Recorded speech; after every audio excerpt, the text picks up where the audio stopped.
Welcome to Wissen Wednesday, the day where we talk about knowledge of life in Germany. Today we're going to be talking about what it's like to attend a German university. I'll have 10 tips for you, so stick around.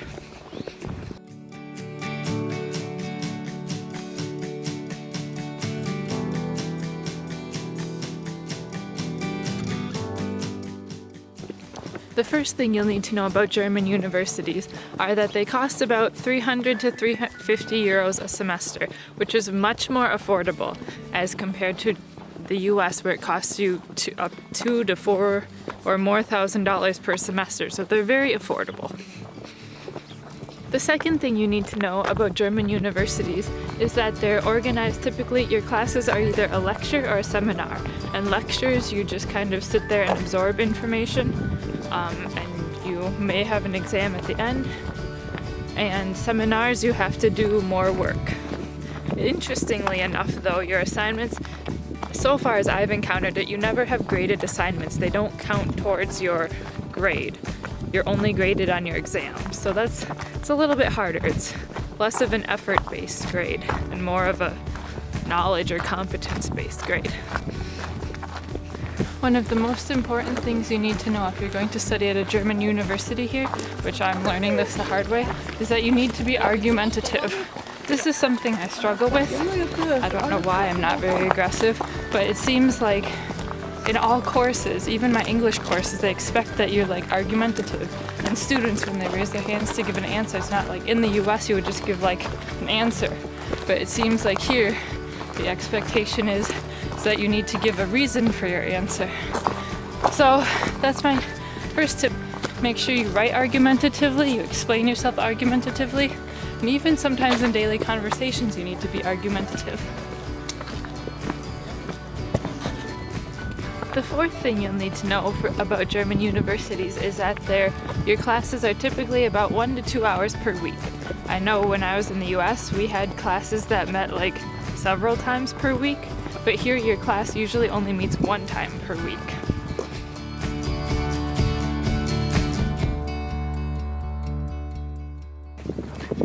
The fifth thing you need to know for attending a German university is that you register for classes 1 to 2 months before the semester begins. And for me in the States, we registered for classes in the following semester in our current semester. So you didn't have to worry about catching dates or something flying by you. It all just happened at once and you knew.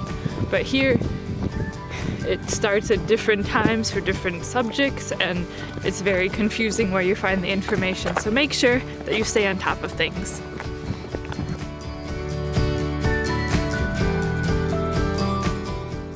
The sixth thing you need to know about German universities is that your exams are held 1 to 2 months after the lecture period ends, so you could kind of think of this as the break time. There isn't really a break time in German universities, but yes, it's during that lecture-free time. Whereas in American universities, you have your exams right at the end on the last day of class. The seventh thing you need to know about German universities is the type of exams they have. So here, I have so far experienced written exams, so you have a test, multiple choice or short answer, or any of the combination of the sorts, and that usually occurs for 1 to 2 hours. On a certain day, you have an oral exam, and that occurs on one day for about 10 to 20 minutes. Or you can also have what they call a Hausarbeit. So that's like a term paper you have to write, which is usually about 10 to 15 pages, and you have to turn that one in at the end of the semester. And in the US, basically all of the same things can happen. You can have oral exams, written exams, or tests. I more often than not had a test. So it's typically about the same, but it depends on the professor in the US, whereas in Germany it depends on the structure of your courses, so like what module you're in.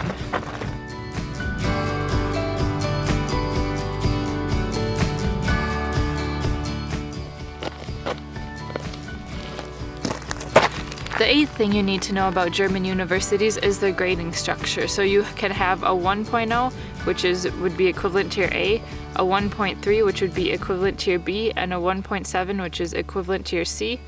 And they go from like 1 to 5, and you need a 4 or above to pass, and in the US it goes through A to F and there's no E, and you need an A through D to pass. Point number 9 about German universities is that the organization, at least at some of the universities I've experienced, is not to the same level as it is in the US.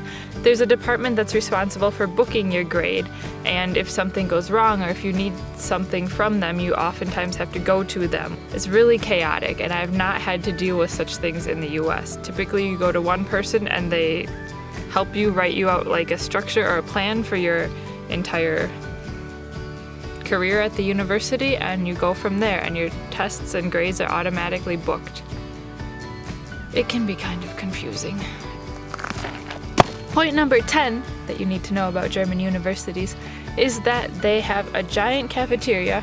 They serve you like there's 5 different options, and I feel like this also happens in the US, but your meal costs typically around 5 to 10 euros, and in the US, I don't know, it probably costs about the same.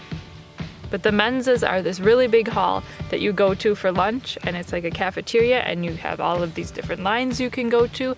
They have warm food, pasta, pizza, burgers, steak, salad, you name it, they have it. It's very good.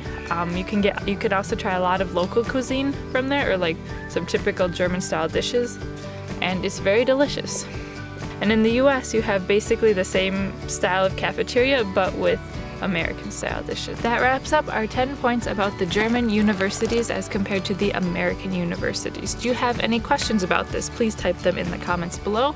If you like this video, give it a great thumbs up, and don't forget to subscribe to see more informational videos about traveling and Germany, as well as cool places that you can travel and explore. We call those our hidden gems.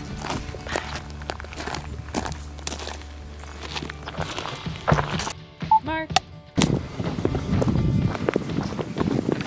The sun is hurting my body. I can't do it. The 5th, did I already do the 5th? Maybe.